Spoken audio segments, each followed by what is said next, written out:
Good morning students. अब देखेंगे अपन इस चैप्टर का last topic, the use of pendulum for measuring time और पेंडुलम क्लॉक। इसके पहले की वीडियो में स्टूडेंट अपन ने सिंपल पेंडुलम के बारे में पढ़े थे, है ना। तो ये जो सिंपल पेंडुलम का कंसेप्ट है स्टूडेंट, जो अर्ली टाइम्स में जो वॉचेस या क्लॉक्स बनी थी वो पेंडुलम या सिंपल पेंडुलम के प्रिंसिपल पे वर्क करती थी। तो सिंपल पेंडुलम का प्रिंसिपल क्या है स्टूडेंट्स, कि कोई गिवन लेंथ पे, जो भी लेंथ होंगी पेंडुलम पे, उसका टाइम पीरियड क्या रहता है, कांस्टेंट रहता है। मींस हर ऑसिलेशन का जो टाइम पीरियड रहता है वो क्या रहता है, कांस्टेंट रहता है। तो यही जो प्रिंसिपल है सिंपल पेंडुलम का, वो पेंडुलम क्लॉक्स में यूज़ किया गया है। देखिए, और जैसे कि मैंने आपको बोला है कि हेडफोन्स यूज़ करेंगे सभी लोग और ओपन करेंगे टेक्स्ट बुक का पेज नंबर 221, ठीक है। The use of pendulum for measuring time, pendulum clock. The periodic motion of a pendulum is utilized in pendulum clock for measuring time. So in a pendulum clock, the swinging pendulum regulates time. So students, जो periodic motion है simple pendulum की, ठीक है, वो क्या है, ये जो उसका periodic motion means जो उसका टाइम पीरियड रहता है ना, एक ऑसिलेशन का या दो ऑसिलेशन का जो भी रहता है, ये क्या रहता है, हमेशा कांस्टेंट रहता है। तो ये जो पीरियडिक मोशन है स्टूडेंट, ये क्या है, जो पेंडुलम क्लॉक से उसमें यूज होती थी टाइम मेजर करने के लिए, ठीक है। सो दोस्त देखिए, यहाँ पे फिगर नंबर 17 यहाँ पे दिया हुआ है ना, स्विंगिंग पेंडुलम यहाँ पे है नीचे में, ठीक है। तो ये जब पेंडुलम स्विंग होता था तो फिर टाइम जो है रेगुलेट होता था। The pendulum of a pendulum clock is a long metal rod having a heavy metal bob at its lower end. Student, अपन ने जो इसके पहले सिंपल पेंडुलम देखे थे वो कैसे बना था, नीचे में एक मेटल बॉल था जिसको बॉब बोलते हैं और थ्रेड से टाइट था। लेकिन जो वॉचेस या क्लॉक्स में जो पेंडुलम रहता है वो थ्रेड से बना हुआ नहीं रहता है ना, एक लॉन्ग रॉड रहती है मेटल की और नीचे में थोड़ा सा हैवी बॉल रहता है मेटल का, ठीक है, जिसको बॉब बोलते हैं, ठीक है। दे फिगर नंबर 17 आप देख सकते हैं यहाँ पे।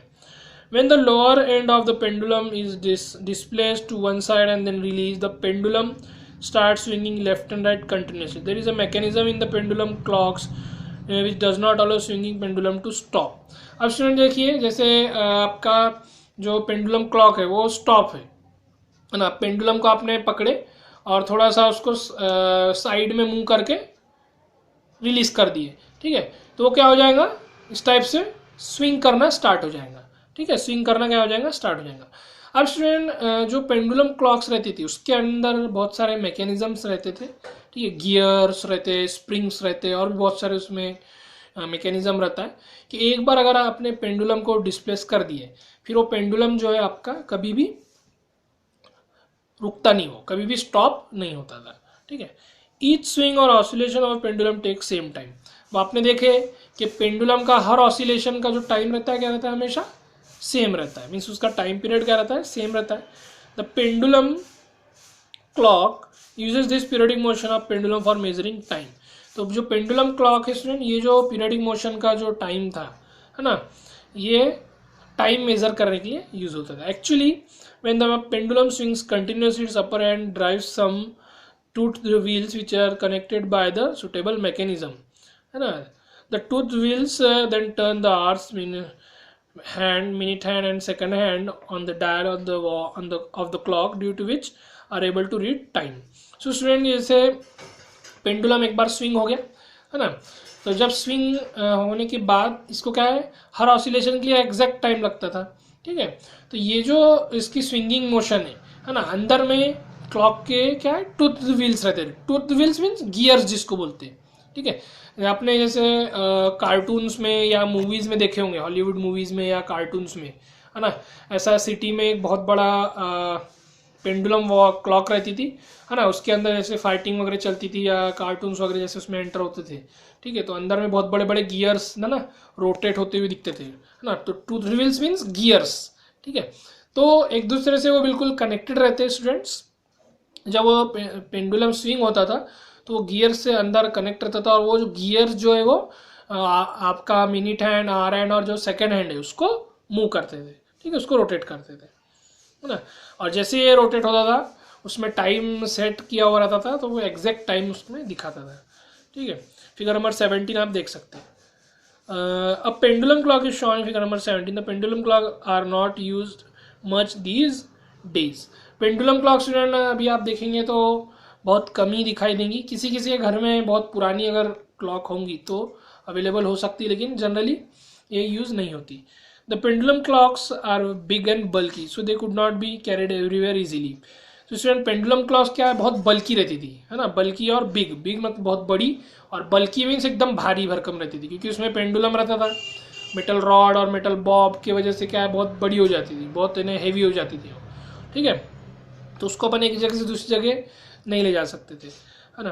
Pendulum clocks are were usually kept fix at a place and use for reading time. तो जनरली पेंडुलम क्लॉक्स को क्या एक जगह ही हैंग करके रख दिया जाता था, फिर वो जो है वो टाइम को रीड करने के लिए यूज़ होती थी। In order to make small, light and portable clocks and watches, the kind of modified pendulums or modified which is much smaller and compact than the traditional pendulum used in pendulum clocks. अब student जो बाद में क्या हुआ, छोटी छोटी clocks और watches बनने लगी, तो इन क्लॉक्स और वॉचेस में क्या है, छोटे रहने की वजह से क्या थी, पोर्टेबल थी। पोर्टेबल मीन्स इनको एक जगह से अपन दूसरी जगह इजीली मूव कर सकते थे, ठीक है। तो इनमें क्या है, जो हेवी पेंडुलम जो पेंडुलम क्लॉक में रहता था उसको मॉडिफाई करके एक कॉम्पैक्ट पेंडुलम बनाया गया। कॉम्पैक्ट मीन्स बहुत छोटा पेंडुलम बनाया गया, ठीक है। देखिए अब क्या बोल रहे हैं, it is called balance wheel and hair spring arrangement. तो इनको कौन सा पेंडुलम, इनको इन मॉडिफाइड पेंडुलम्स को क्या बोलते थे स्टूडेंट, बैलेंस व्हील या फिर and hair spring, balance wheel and hair spring, है ना। सी फिगर 18A, ठीक है, 18A देखिए सभी लोग स्टूडेंट, यहाँ पे देखिए एक बैलेंस व्हील है, ठीक है, इसमें हेयर स्प्रिंग है।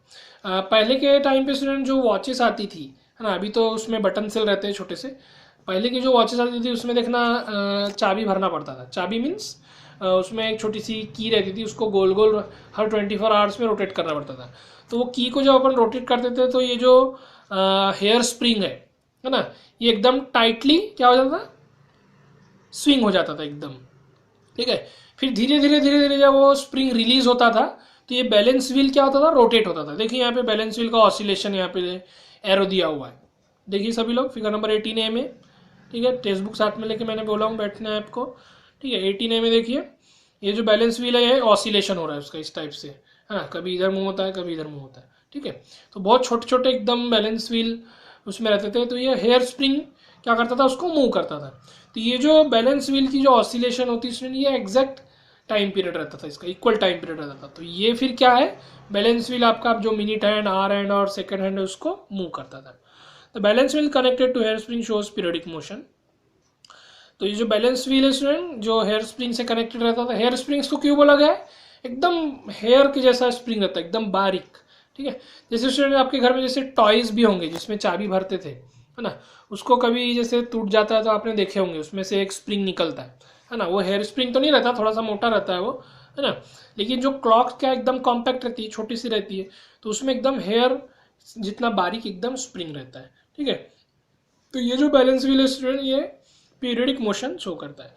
The inner end of hair spring is attach to the centre of balance wheel and the outer end of hair spring is fix to the frame of the clock of the watch. तो inner जो end है student आपका hair spring का, ये किससे connected रहता था, balance wheel से, ठीक है। हेयर स्प्रिंग जो है ऐसा लंबा रहता था, ठीक है, हेयर के जैसे, उसको वहाँ पे गोल गोल वाउंड किया जाता था, ठीक है। तो इनर जो पार्ट है हेयर स्प्रिंग का वो बैलेंस व्हील से कनेक्टेड रहता था, और जो आउटर पार्ट है हेयर स्प्रिंग का वो वॉच की जो भी बेस है या फिर उसका जो क्या बोलेंगे फ्रेम है ना, उस पर फिट रहता था। फिगर नंबर 18A देख सकते हैं आप, ठीक है। When the balance wheel is displaced slightly to one side and released are oscillating back and forth continuously, ठीक है। तो जब बैलेंस व्हील को जैसे एक बार डिस्प्लेस कर दिए फिर वो बैक एंड फोर्थ मूव होता था, देखिए यहाँ पे एरो दिया हुआ है ना, दोनों साइड में क्या है ये रोटेट होता था। Each oscillation of balance wheel take same time, हर ऑसिलेशन को बैलेंस व्हील के क्या है सेम टाइम लगता था क्योंकि पीरियडिक मोशन है। Till recently most of the clocks and watches use periodic motion of the balance wheel and hair spring arrangement for their working. So अभी भी कुछ वॉचेस जो है स्टूडेंट्स ये बैलेंस व्हील और जो ये वाला जो अरेंजमेंट है हेयर स्प्रिंग, इस पर अभी भी कुछ वॉचेस जो है वो वर्क करती है, ठीक है, तो ये आपको दिख जाएंगी। जैसे किसी के पास कुछ पुरानी वॉचेस होंगी तो उसमें ये है अवेलेबल अभी भी। These are called winding clocks and watches because they are run by winding the special kind of spring with the help of winding की। ठीक है, तो इसमें इनको वाइंडिंग क्लॉक्स भी बोला जाता था, है ना। वाइंडिंग क्लॉक्स क्यों बोला जाता था?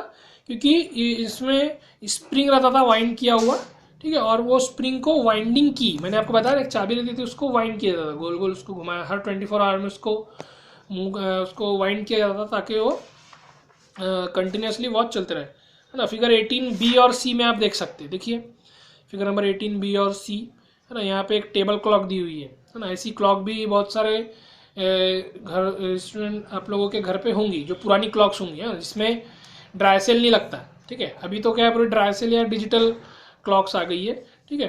ये पहले की जो वाइंडिंग वाली क्लॉक रहती थी, ठीक है, उसमें वाइंडिंग की रहती थी। उसी तरीके से जो रिस्ट वॉच रहती थी, ठीक है, वो भी पुराने वाली, उसमें भी की को वाइंड किया जाता था और वो हेयर स्प्रिंग के थ्रू चलती थी वो, ठीक है। अब नेक्स्ट पेज पे आ जाइए।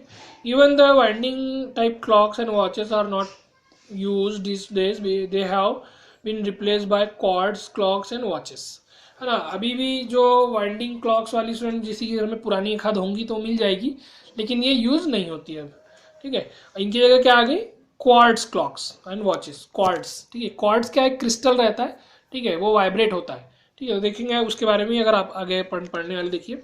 The latest trend in measuring time use of quartz crystal, है ना। स्टूडेंट देखना, आप वॉच में कोई जैसे आप परचेस करने जाते हैं तो उसमें क्वार्ट्स लिखा हुआ रहता है, तो क्यों लिखा हुआ रहता है अब आपको समझ में आएगा क्यों। क्योंकि क्वार्ट्स क्या स्टूडेंट, एक क्रिस्टल का नाम रहता है, ठीक है। अब वो क्रिस्टल क्या रहता है, कैसा रहता है, अभी देखो अपन पढ़ते। Quartz is a hard mineral consisting of silica. Quartz क्या है? एक मिनरल है, ठीक है, इसमें क्या रहता है? सिलिका रहती है, ठीक है। These days, a regular oscillation or vibration of a tiny quartz crystal when joined into an electric circuit are used for measuring time very accurately. अब अभी के जो टाइम में स्टूडेंट जो वॉचेस रहती है, जो क्लॉक्स रहती है, उसमें क्वार्ट्ज क्रिस्टल्स यूज़ किए जाते हैं। क्वार्ट्ज के ऐसे क्रिस्टल रहते हैं, उनको जब अपन इलेक्ट्रिक करंट से कनेक्ट करते हैं, इलेक्ट्रिक सर्किट से अपन कनेक्ट करते हैं, तो क्या होता है, वो वाइब्रेट होने लगते हैं। अब वो वाइब्रेट होंगे तो क्या है, उनका वाइब्रेशन का जो टाइम है वो बिल्कुल एग्जैक्ट इक्वल रहता है। तो ये जो वाइब्रेशन स्टूडेंट, ये क्या है फिर? मिनट एंड, आवर एंड और जो सेकेंड हैंड है उसको रन करने के काम में आता है। So most of the accurate clocks and watches is use quartz crystal for measuring time. तो अभी के डेज में जो वॉचेस और क्लॉक्स रहती है उसमें क्वार्ट्ज क्रिस्टल यूज किया जाता है एक्यूरेट टाइम मेजर करने के लिए। The clocks and watches which are use quartz crystal for their working are called quartz clocks और क्वार्ट्ज वॉचेस। सो अभी जो स्टूडेंट वॉचेस में जो क्वार्ट्ज क्रिस्टल जो यूज़ किया जाता है उसको क्वार्ट्ज वॉचेस या क्वार्ट्ज क्लॉक्स बोलते हैं। These are also called electronic clocks और वॉचेस। इनको इलेक्ट्रॉनिक क्लॉक्स और वॉचेस भी बोला जाता है। The time measured by quartz clocks and watches is much more accurate than the measured by clocks and wrist watches which were available earlier. Student जो quartz clocks और watches रहती है, इनका जो एक्यूरेसी रहती है ये पहले की जो क्लॉक्स और वॉचेस रहती थी उससे अच्छी रहती है, ठीक है। Thus very accurate measurement of time is now possible by using quartz clocks and watches. So accurate time student इस क्वार्ट्ज क्लॉक्स से अपन क्लॉक से अपन कर सकते हैं। The quartz clocks and watches और electronic clocks and watches can be of two type, non digital and digital. So student सभी को मालूम है इसमें एक डिजिटल क्लॉक आती है और एक आती है नॉन डिजिटल, है ना। नॉन डिजिटल मीन्स एनालॉग जिसको बोलते हैं, उसमें ऐसे हैंड्स रहते हैं, है ना, minute hand, hour hand, second hand रहता है। और डिजिटल में क्या है, डायरेक्टली नंबर्स शो करते हैं, ठीक है। तो non digital quartz clocks and watches are just like traditional clocks and watches having hour, minutes and second hand which move on the dial, है ना। तो जो नॉन डिजिटल क्लॉक्स है उसमें हैंड्स रहते हैं, ठीक है। The digital quad clocks and watches do not have traditional hours, minutes and second. These clocks and watches display time directly in digits. अब जो डिजिटल क्लॉक्स रहती है उसमें, है ना, उसमें देखना आप नंबर्स रहते हैं, है ना, डायरेक्टली नंबर्स या डिजिट्स में वो टाइम शो करते हैं, उसमें कोई हैंड्स वगैरह नहीं रहते। फिगर नंबर 19B में देख सकते हैं आप डिजिटल क्लॉक, और 19A में आपकी नॉन डिजिटल या एनालॉग क्लॉक यहाँ पे दी हुई है, ठीक है। क्वार्ट्ज क्लॉक्स और watches require electric cell for their working. तो स्टूडेंट्स अभी में आपको मालूम है अभी की जो वॉचेस में इलेक्ट्रिक सेल रहता है, एकदम छोटा सा रहता है सेल, उसको बटन सेल बोलते हैं, ठीक है। Very accurate measurement of time is done by using atomic clocks which use to which make use of the regular oscillation of vibration of individual atoms of their time keeping. एक और type की clocks आती है उसको atomic clock बोलते हैं, बहुत ज़्यादा अगर एक्यूरेट अपने को टाइम मेजर करना है, ठीक है। तो उसमें क्या रहता है, छोटे छोटे एटम्स रहते हैं, ठीक है। एटम्स किसको बोलते हैं, जैसे कोई मटेरियल है स्टूडेंट, उसका कोई एकदम जो स्मॉलेस्ट पार्ट रहता है उसको एटम बोलते हैं, ठीक है। तो उसको जब अपन इलेक्ट्रिक सर्किट से कनेक्ट करते हैं उस एटम को, तो वो वाइब्रेट होता है, उस वाइब्रेशन से फिर जो भी मिनट हैंड, आवर हैंड और जो सेकेंड हैंड उसको रन किया जाता है।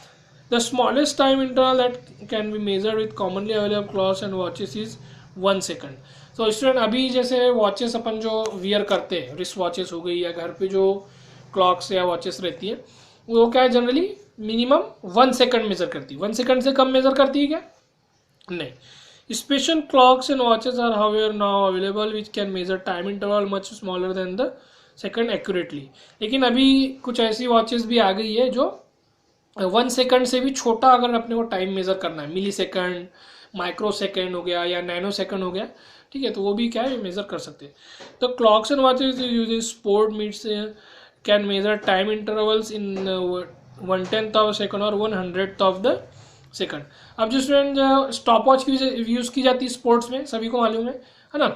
तो क्या होता है 1 सेकंड, अगर 1 सेकंड से भी क्या हो जाता है, कभी कभी कोई जैसे रेस है ना, कोई रनिंग कर रहा है या कुछ रेस है, उसमें टाइम मेजरमेंट किया जाता है, तो सपोज अगर उसमें वो 1 सेकंड से भी कभी कभी टाई हो जाता है, तो फिर क्या है उससे छोटा जो यूनिट है सेकंड से, माइक्रो सेकंड हो गया, मिली सेकंड हो गया, तो क्या है वो यूज़ किया जाता है, उसको 1/10 ऑफ द सेकंड बोलेंगे या 1/100 ऑफ द सेकंड। जैसे आपके मोबाइल फ़ोन में देख रहे हैं स्टूडेंट, स्टॉप वॉच रहती है ना। जैसे आप क्लॉक ऐप को ओपन करेंगे तो उसमें आपको अलार्म क्लॉक भी दिखेंगी, नॉर्मल जो अपनी क्लॉक रहती है वो भी दिखेंगी, स्टॉप वॉच भी दिखेंगी, है ना। तो स्टॉप वॉच जब आप सब ऑन करते हैं स्टूडेंट, देखना उसमें जब आप तो एक जो डायल है बहुत फास्ट नंबर से वो मूव होता रहता है, और उसके बाद फिर सेकंड रहता है, मिनट रहता है, देन आवर रहता है। तो वो जो एकदम फास्ट मूव रहता है वो 1/100 ऑफ द सेकंड क्या करता है, मेजर करता है, ठीक है। तो वो क्या हो गया स्टूडेंट, वो मिली सेकंड हो गया, ठीक है। सो स्पोर्ट्स में क्या है, मिली सेकंड से भी क्या है, कोई मैच क्या होता है, डिसाइडिंग मैच होता है। जैसे कोई रेस है ना, किसी ने अगर रेस को एंड किया 2 मिनट्स 1 सेकंड में, ठीक है, दोनों जन अगर टाई हो गए, तो फिर क्या है उसका जो स्मॉलेस्ट यूनिट है, स्मॉलर यूनिट जो है सेकंड का, वो देखा जाता है, ठीक है, मिली सेकंड में। There are some clocks which can measure time intervals as small as microsecond and even nanosecond. कुछ ऐसी क्लॉक्स भी स्टूडेंट्स अवेलेबल है अभी डिजिटल क्लॉक्स में जो माइक्रो सेकंड या नैनो सेकंड में भी टाइम मेजर करती है। Clocks which measure such small time intervals are use for scientific research. तो स्टूडेंट ये जो स्मॉल टाइम मेजरिंग जो वॉचेस रहती है जो माइक्रो सेकंड या नैनो सेकंड में जो टाइम मेजर करती है, वो कहाँ यूज होती है, साइंटिफिक रिसर्च में, है ना। जो रिसर्चर्स रहते हैं या जो साइंटिस्ट रहते हैं, है ना, जो इन्वेंटर्स रहते हैं, उनको कुछ पर्पज़ के लिए वो यूज़ होता होगा, ठीक है। तो ये क्लॉक्स वहाँ पे यूज़ होती है, ठीक है। और जो मिली सेकंड वाली क्लॉक्स कहाँ यूज़ होती है, स्पोर्ट्स में, ठीक है। और जनरली जैसे अपन जो क्लॉक अपन वियर करते हैं या फिर अपने घरों में जो क्लॉक्स है वो मिनिमम 1 सेकंड मेजर करती है ना। स्पोर्ट्स में मिली सेकंड तक के अपन मेजर कर सकते हैं, और साइंटिफिक रिसर्च है ना, साइंटिस्ट लोग जो यूज़ करते हैं उसमें माइक्रो सेकंड या नैनो सेकंड तक के टाइम मेजर किया जाता है, ठीक है। अब स्टूडेंट ये चैप्टर आपका एंड हो गया, तो आपको वेरी शॉर्ट आंसर क्वेश्चंस और MCQs जो है ये होमवर्क रहेंगे, ठीक है। इसमें स्टूडेंट देखिए कुछ क्वेश्चन स्किप्ड रहेंगे, आप क्रॉस कर दीजिए। ओपन करेंगे टेक्स्ट बुक का पेज नंबर 223, ठीक है। इसमें सभी आपको होमवर्क रहेगा, वेरी शॉर्ट आंसर क्वेश्चन और MCQs। अब शॉर्ट आंसर क्वेश्चन में स्टूडेंट देखिए question number 32 A and B आप कट कर दीजिए, ठीक है। ये मैथमेटिकल पार्ट है ना, what is bar diagram and what is pie chart, ठीक है। तो ये आप मैथ्स में पढ़ते ही है, अभी अपन यहाँ इसको डिस्कस नहीं करेंगे, वैसे भी यहाँ बहुत सारे क्वेश्चंस दिए हुए, ठीक है। तो question number 32 A and B आपका स्किप्ड रहेगा, ठीक है। अब स्टूडेंट देखिए क्वेश्चन नंबर 31 जो है आप टेक्स्ट बुक में ही बना सकते हैं, इसको कोई ज़रूरत नहीं है कि आप नोटबुक में लिखेंगे, आप साइड में लिख सकते हैं, ठीक है। सिर्फ क्लासीफाई करना है आपको कि रेक्टिलिनियर मोशन कौन सी है, सर्कुलर मोशन कौन सी है और पीरियडिक मोशन कौन सी है, ठीक है। उस तरीके से स्टूडेंट देखिए क्वेश्चन नंबर 33 जो है वो भी आपको टेक्स्ट बुक में ही कर लेना है ना। देखो उसमें मोशन पूछा है ना, सोल्जर इन अ मार्च पास्ट, तो मार्च पास्ट में सोल्जर कैसी मूवमेंट रहती है, रेक्टिलिनियर मोशन। उस तरीके से बाकी भी जो है वो आप लोग टेक्स्ट बुक में ही कर लेंगे, है ना। तो यह जो 2 to 3 पेज नंबर है इसमें सिर्फ 1 क्वेश्चन आपका स्किप रहेगा, question number 32 A and B। Then आपका नेक्स्ट पेज आइए, क्वेश्चन नंबर आपका 47 और 48। मैंने आपको बोला था ना ग्राफ्स वाले जो क्वेश्चन है स्टूडेंट अभी क्या रहेंगे, स्किप्ड रहेंगे, ठीक है। क्योंकि ग्राफ्स जो है मेरे को सभी की कॉपीज़ में जाके चेक करना पड़ेगा, अभी ऐसा पॉसिबल नहीं है।